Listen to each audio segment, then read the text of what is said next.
leadership, how to scale up global influence. So it's not just about how do you scale up, how do you move from one place to another, how, because when you look at what we've been hearing, we hear sustainability, we hear staying power, and which is something that some of us don't have. We can have resources, but the staying power to sustain something is what some of us are not built with. And coming here, like I will tell all our honorables here today, knowledge is the foundation to growth. You can't do without it. And we have enlightened speakers here to answer questions. So I'll be taking Dr. Olumuyiwa Igbalajobi first. Thank you so much for being with us, sir. Your story is quite intriguing. And the question I want to ask is, for our generation, what we faced most importantly is distraction. How do we handle distraction? Because your story is more of resilience, because when you look at, University of Advocacy with just $100, and you have our generation throwing much more than that for parties and everything, and we have so many distractions around us. For our generation, we have this desire, but the challenge we have is distraction. What can you say to us? Because it's not just about having the potentials, it's actually being able to organize ourselves to do the things that we really, really want to do. How do we handle this distraction, sir? Thank you so much, Aditola. And yeah, this is quite relative. As an instructor that I've taught for over 10 years, I love to use evidences a lot. I think my screen is frozen. I don't know, but I don't know if you can hear me clearly. So for this generation, I think I address this a lot, especially being in the scholarship space. And I come across so many people every day, even on social media platforms. Like some of them are here today, and they would say, when you're on social media, it's cruise, you want to drag anybody, you want to do this, you want to do that. What really helped me was the fact that I had a foundation. I was looking up to my father then, like, things that I did were not really that significant to him in a way, because he had his PhD before I was born. So like me going through masters and you come home late, we're like, okay, well, what kind of masters are you doing that you're still coming back? Like when I was in the US, when I was in the US of America, I'd be like, hey, you left the US in 1984. But even though dad, I had the minimum standard. Like I had what I needed to do. So having a structure in place, having people to look up to is one, and also having a clear focus. Like, if you see my CV today, like quite a whole lot of people might have had access to it.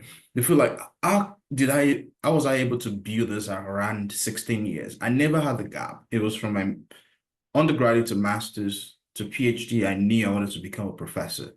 So I had that clear vision, like nothing is going to distract me. And I say this every day, even for those in my constituency that might be here looking for scholarships. When I was applying for scholarship in 2013, there were no platforms like Scholarships Cafe. Like it's almost impossible for someone to stay awake daily and start looking for scholarship, aggregating scholarships and putting on the platform for people to use without paying to use the platform. And then there's so much information overload that you don't even have an excuse at all. So you need to, when I tell people, especially when you're applying for opportunities abroad, I do say this. Now, if you've applied in the past and you've been having rejections, can you take a switch and put yourself in the position of those people that will give you that opportunity if you actually qualify for it? So one, you need to find a support system. You possibly need people to look up to. Like I remember then I was young. I would always admire Barack Obama. I had the American dream. I didn't know I was going to go through Korea to Germany to coming to Canada. So you need to focus. And I say this to, if you're still an undergraduate here, bless you. You're so lucky because you have what it takes to mold your future accordingly. You might be seeing people out there, they tell you education is a scam. They tell you people with first class will be employed by people with third class. It's not true. So if your parents cannot send you to Harvard, cannot send you to UBC, the best currency you can give yourself is to remain focused.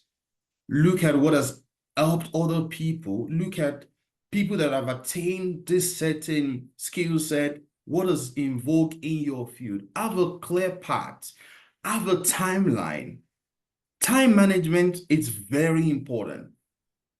You might lose money, you might recover it, but when you lose your time, you can no longer recover it. So have a clear vision, set your time, set your goals, be very passionate, be hungry about opportunities. Like today, while this was going on, I still applied for an opportunity. Like me, I look for scholarship for people, but nobody looked for scholarship for me.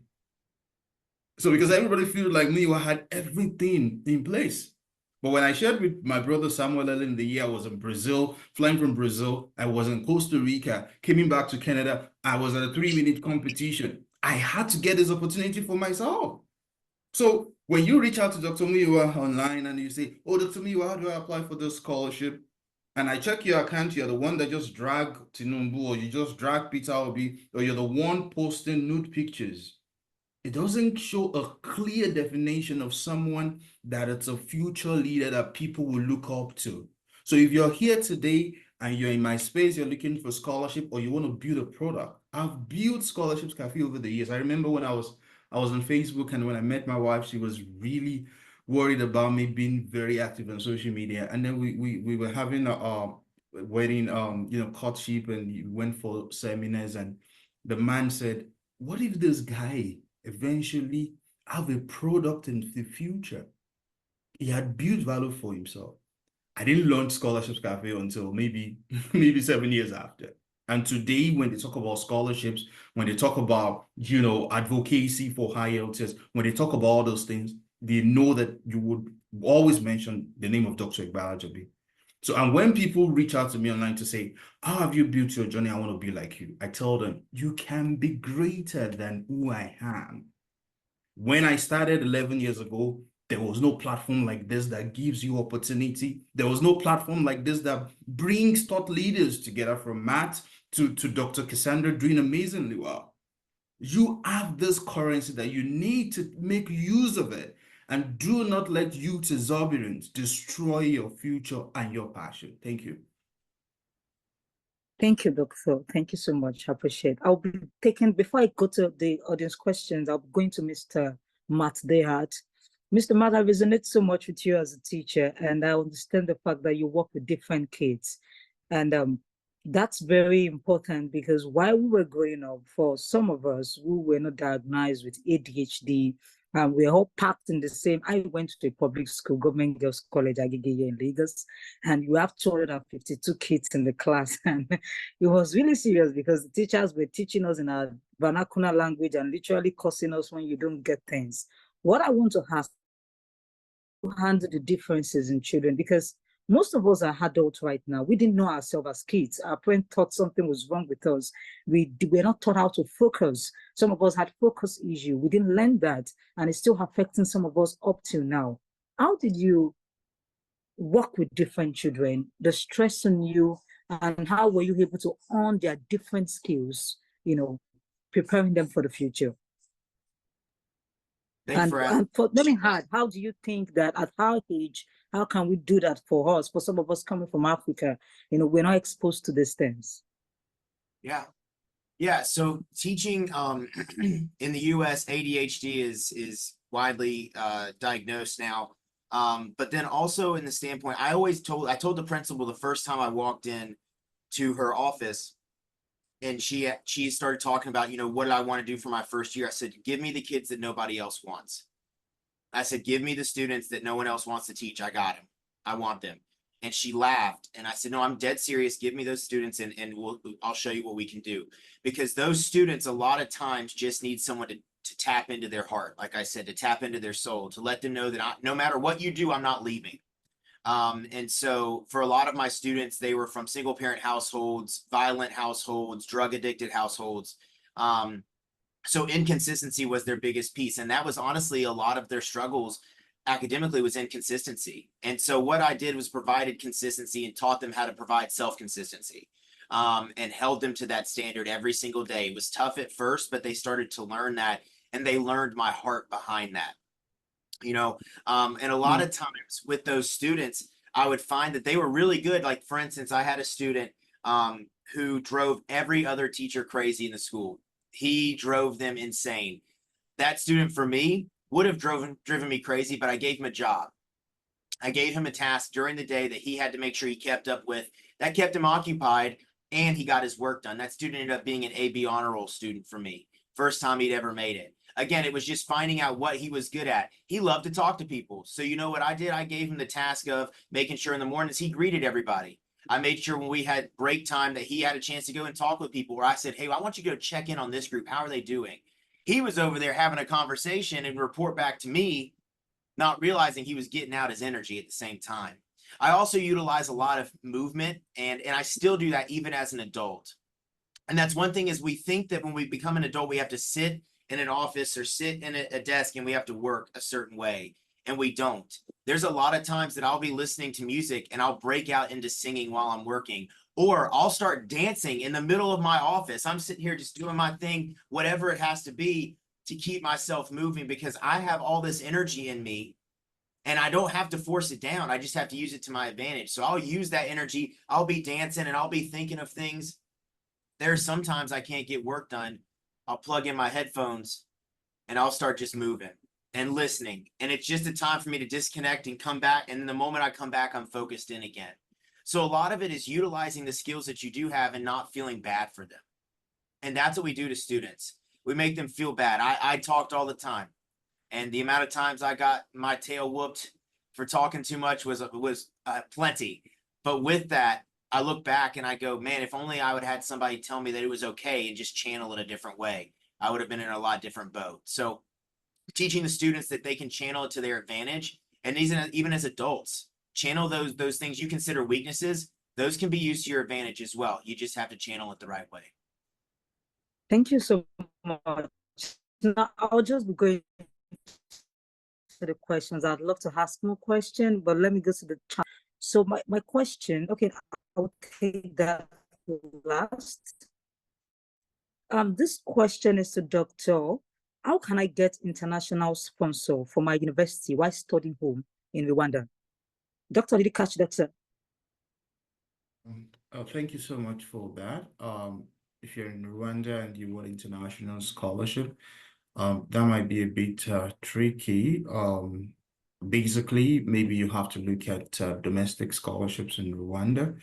I know, I think the AIMS mathematics stuff, I know they have collaborations that support domestic students, but basically at Scholarships Cafe, we look at opportunities for students that want to study internationally. So if you're looking at the graduate opportunities abroad, either master's or PhD, you can check Scholarships Cafe. We have tons of opportunities there. So, but when it comes to international organizations sponsoring people domestically, it's quite not so much, and most of them will be in collaboration with your government. So you can check maybe the government bodies or scholarship body, or even your professors in a way.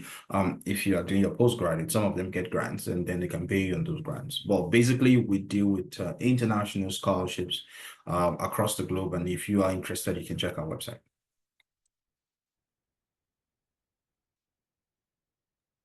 Yeah, I think Aditola's is frozen. So there are other questions in the chat, so I'll just read them while we wait for her to like get connected back.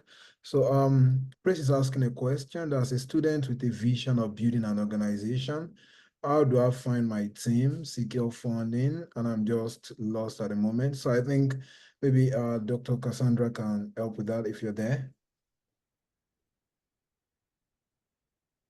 Hi, Dr. Cassandra, are you there? Okay, so yes, maybe yes. I'm here. Sorry. Yeah, it's fine. So as a student with sorry, hope you're feeling better. The student with a vision of building an organization, how do I find my team, secure funding? And I'm just lost at the moment. You know, from your story of getting over $50,000 in funding with TNCI, I think this, would be helpful. Yeah. Okay, yeah, so thank you for that question. I mean, the first important thing is that, you need to know that not everyone, has to be a founder. So I think maybe I didn't mention it during my presentation, but I'm not a founder. Okay, I'm the executive director. So it means that I started as a volunteer, but of course I already had a position as a treasurer. And then I kept growing, from one position to another until I became the executive director in 2019. So first things first is that, first of all, you need to decide, who are your people. Like if, for example, you see like-minded individuals who already have similar vision like you can just join them. Does not mean that, oh, you have the same idea and they want to go and be a founder somewhere else. It's better for you to partner up with them, and then, because like I said, partnership is the new competition. So just come up together, form a team. It can just be 2 people, right? It can be 3 people, but it doesn't have to be just one person. And so once you find your team, right, then from there you can now brainstorm, and of course, share ideas, collaborate. I mean, I'll tell you from experience, I've always found that I work better in teams rather than as a person on my own. And so once you brainstorm, your strategy, what exactly you want to achieve, then of course, funding. Funding can be difficult sometimes, but like I said, if you're in partnership with a team, it's just a matter of deciding how exactly you want to get your funding. So are you going to maybe write grant proposals? Are you going to crowdfund? Are you going to seek out for private donations? Things like that. So, but that's the way to go about it. Thank you very I much. hope that's fine. Yeah, that's really profound. Thank you very much. Thank you very much. Apologies, my network. Apologies. Back. Good. Yeah, I just wanted to Apologies. direct So question where are to. we in the questions? Do we have, okay, I don't have them here anymore. Yeah, the one I have here is from Taiwo, who says that, so Okay. I'm used to Chinenwa, that does environment choice have a ripple effect on youth in the journey of becoming great? And if yes, help explain the concept of an environment. I believe from your experience, you can help us with that. That's a very interesting question. I used to tell people that just like how Dr. Olumiyiwa shared, and I'm sure Matt and every person who is a leader and a speaker here today, your environment pretty much shaped who we are. So I tell you what, yeah, I am full-blooded Nigerian and I live and work in Ghana today, and I've worked globally, working and collaborating with organizations.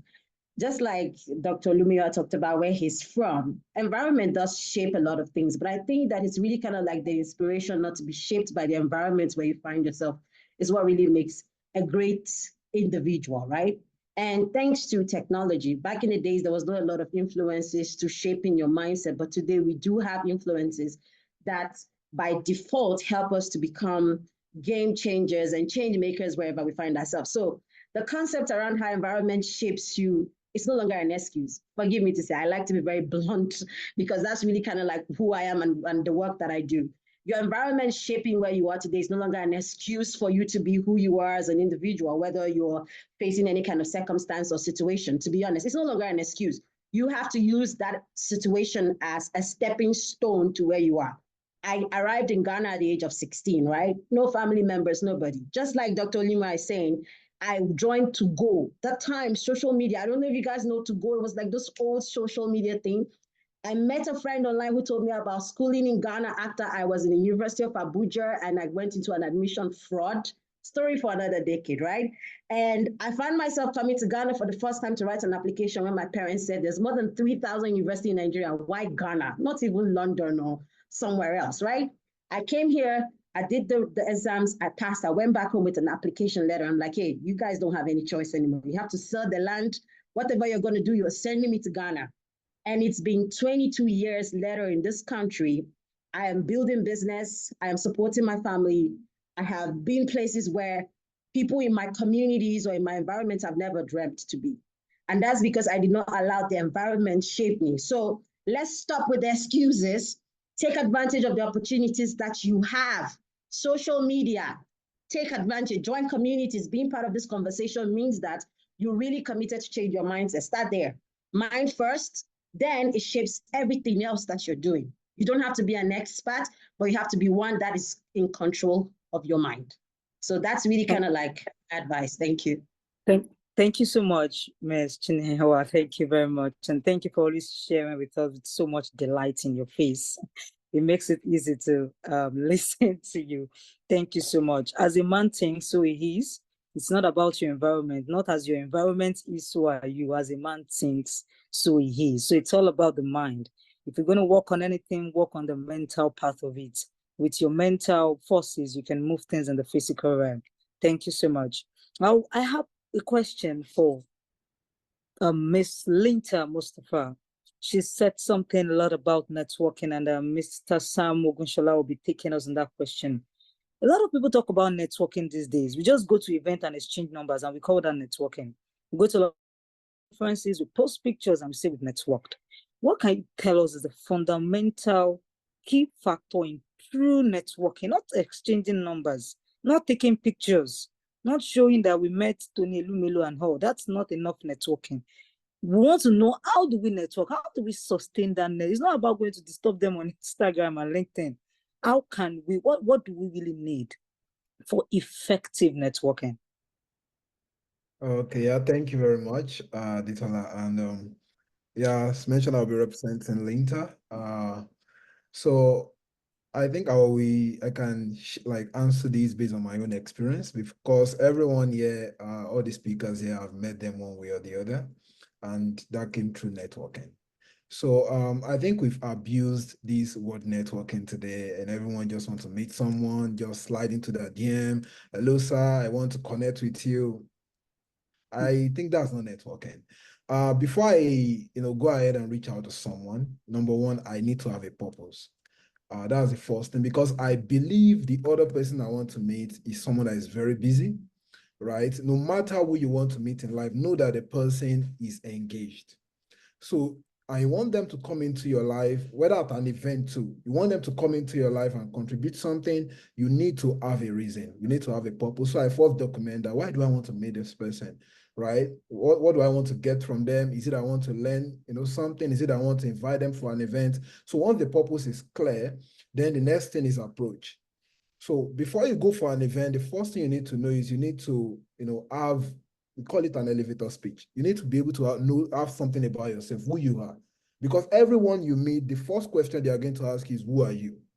So you need to have an elevator speech, maybe like 30 seconds. Okay, this is my name, this is what I do, right? And also in your elevator speech, try and include why you want to connect with the person. That's very, very important. So that's step one. And also on LinkedIn, if you're connecting virtually, because today now we're reaching out to people virtually, also have an elevator speech. Don't just say hello, sir. We have a lot of people just reach out on Twitter and that already closed the door, right? You want to explain, go straight to the point. Hello, this is my name. This is who I am. This is what I do. I've been following you for a while, and I would love to get like closer to you. And anytime you're trying to network, don't just go for what you want to get. Also go for what you want to give. So anytime I'm meeting someone, I also think of what can I give? Everyone has something they want from you. Everyone has a need. And if you can't give, if you know that, okay, maybe this person is so big. For instance, let me give an example. When I met Dr. Lumiwa, he's very busy, and I was planning to go to Calgary. So I reached out on Twitter. Hello, sir, I'm going to be in Calgary. Is there an opportunity to meet with you? And that day, I was in Calgary for a conference, and he drove down to come and meet me in my hotel. I appreciate that. But then as we're meeting, we get into conversations about Scholarship Cafe.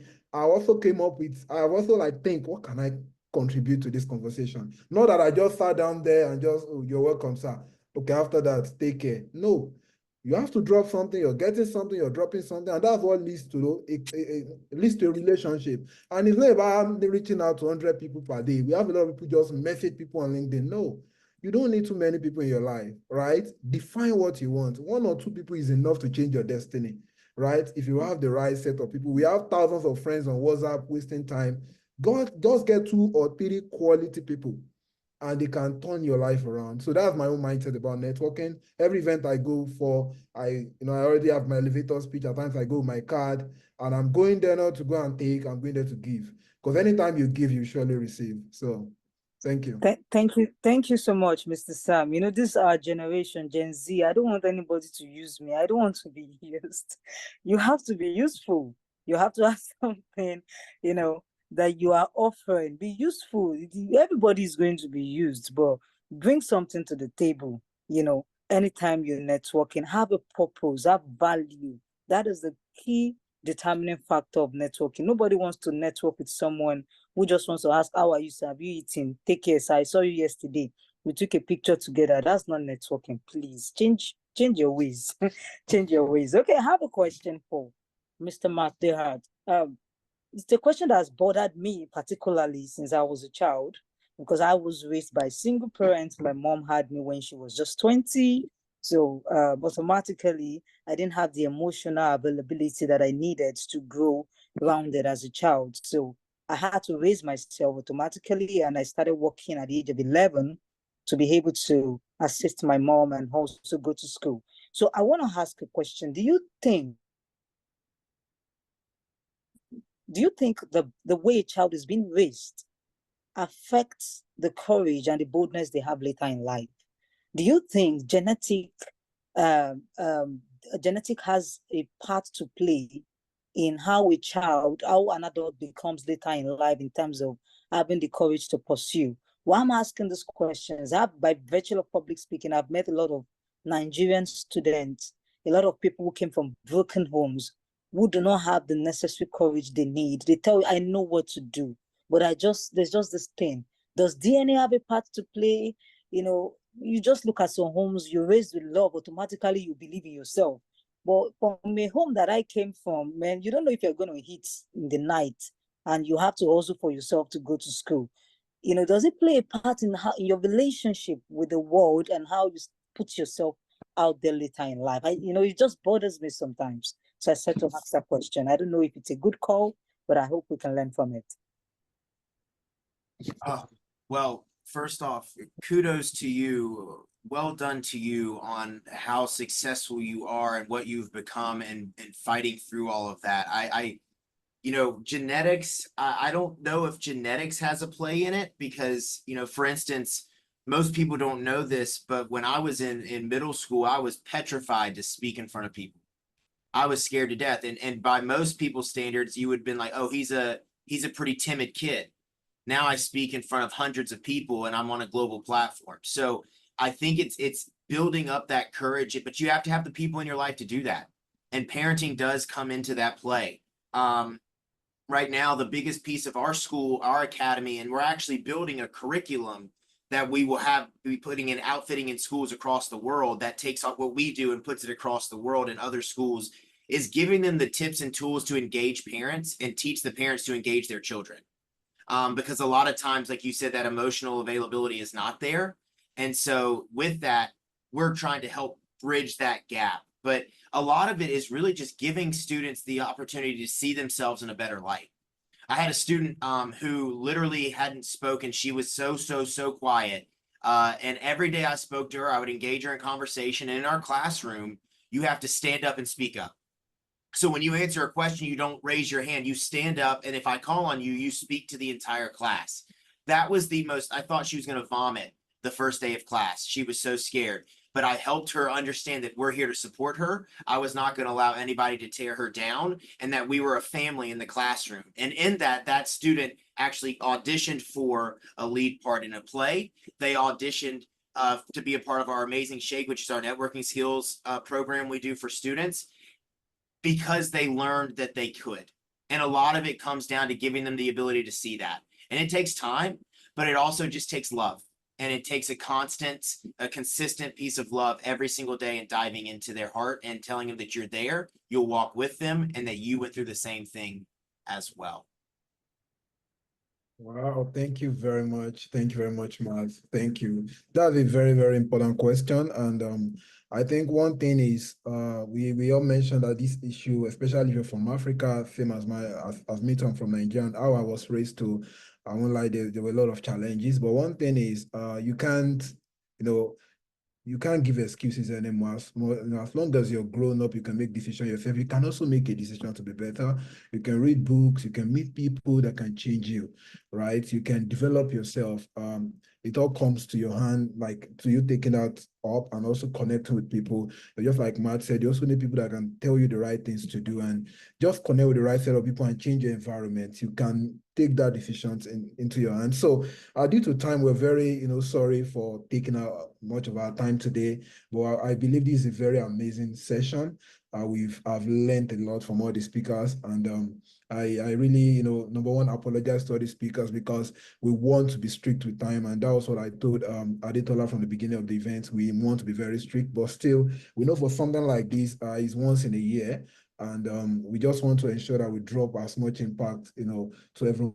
So what we're just going to be having now is to, like, for each of us here to, like, drop, an important comment for all the participants that are still on call today, just to, like, let them just drop one thing, just, before you leave. So Aditola, you can take up the session now. So just one, last comment from each speaker, and then we can wrap up. Okay. Can we have the comments rolling in? Can we have the comments rolling in? I So can't maybe we see can us. We start have like we just have So we can 56. start We have first. 56 attendees. Okay. Okay. Sorry, Aditola. So Do you from want- Dr. Lumi, Okay. we can go to Dr. Cassandra, then Chinewa, to Matt, and then I'll wrap up. Thank you so much All for right. once again. Thank you, Aditola, for moderating it, and Samuel for inviting me. It's been months together. I just want to encourage you all, especially if you're looking for opportunities, if you want to become a leader, do not take anything for granted. Everything you're building. Being here today, I mean, in the academic CV, you can actually include this, the webinar here today. Academic CV as workshops and conferences attended. There is no limitation for you, basically. No one is gonna tell you you can be successful if you do not agree with them. So there's no limitation out there for you. I've been there, I'm still there. Rejections will always come. I had one lately, and it was very close, but I learned from that. Then another day I got another success story. So life is a mixture. And if you really want to get it right, you need to believe in yourself. You need to have that big dream that nobody can stop you. And with yourself putting in your best, let the system decide. And putting God first as well, everything will work for you. I'll see you on Instagram, Twitter, LinkedIn, TikTok. So catch you later. Bye for now. Thank you, Doctor. It's an honor to have you. Okay. So Dr. Cassandra? It's me. You muted. Yeah. Okay. Thank you. Thank you to the organizers again for inviting me. I apologize that I'm looking like this. This is not how usually I look. I would like to encourage everyone. It is important to build your capacity. And for me personally, how I was able to build my capacity was through volunteering. Volunteering was a major tool for my professional and personal development. It's how I was able to even get a scholarship. I've actually had achieving scholarship. I did a master's in the UK, and it was all through volunteering. And some other things that have the successful things that I've had is through volunteering. So for me, I always feel that, once you find your purpose, you can just make sure you start building your capacity. And once you build your capacity, and that's be very strategic about it, especially when you're on social media, how you share your story, right? It's very, very important. You have to have your online portfolio so that people can see and your impact.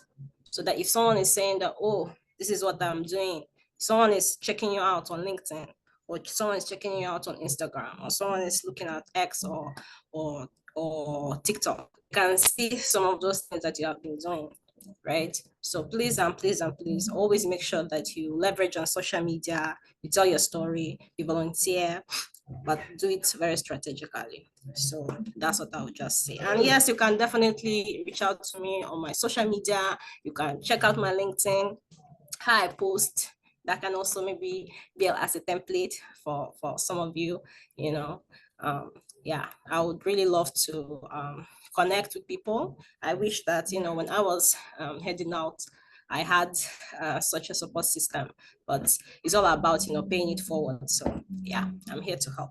So thank you very much Thank you. for inviting me. Thank you, Doctor. We wish you quick recovery. Thank you so much, ma'am. Thank you. Thank you.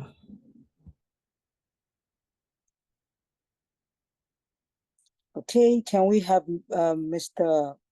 Matt DeHart? Chinua is next, then Matt. Okay, Mr. Chen. All right, sir. Okay, thank you. So I have a quote that I live by, and it says, I'm actually reading it now because it's like a life mantra for me. It said, your only limits are your thoughts, feelings, beliefs, and fears. You possess everything you need to become whatever you envision for yourself. Remember, you are the architect of your own life, and always embrace your power. So it simply means that whatever situation, environment, belief that you have is only at the other side of your ability to think differently of those situations. So if you find yourself in a place where it feels like, oh, I am stuck, I don't know what to do with my career, my choice and everything. And that's why I love the word strategy and structure. Because in everything in life, there's a structure to it. The air you breathe, the lungs. If you look at your body, it's based on a structure, and God designs everything based on structure. Consider your life as a building and think about every single thing that you need to create a perfection that is bulletproof, soundproof, everything. If there is a hurricane today, that structure is protected. Once you start to think about yourself, whatever you do, everything that you touch as a structure, you will put a little bit of intentionality into it. And trust me, the results will amaze even you yourself. And the impacts and everything that you ever think will just come so seamlessly, and you start to wonder how. But it's just simply by putting a little bit more consideration into the things that you do for yourself. And I wish you all the best in everything that you did. Thank you, ma'am. Thank you so much for your presence, and thank you for your beautiful smile also. God bless you, ma'am. Thank you so much.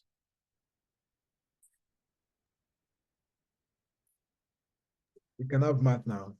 All right. I was making sure I was good. No, I appreciate the opportunity to be here. Thank you all for just planning this out, and those attending, thank you for being so engaging. Really and truly, as I go along with my life mantra, is to be crazy enough to believe you can change the world. We're all world changers, and you all have a place to play, a role to play in this world. You might not believe it, you might not see it, but you should know it, because it is the truth. And so the ones who are crazy enough to believe they can change the world are the ones who do. And I know all of you are world changers today. Thank you for the opportunity to be here. Thank you so much, Matt. Thank you for caring for the little ones. We really appreciate, and we thank you for honoring us with your presence. God bless you, Matt. Thank you.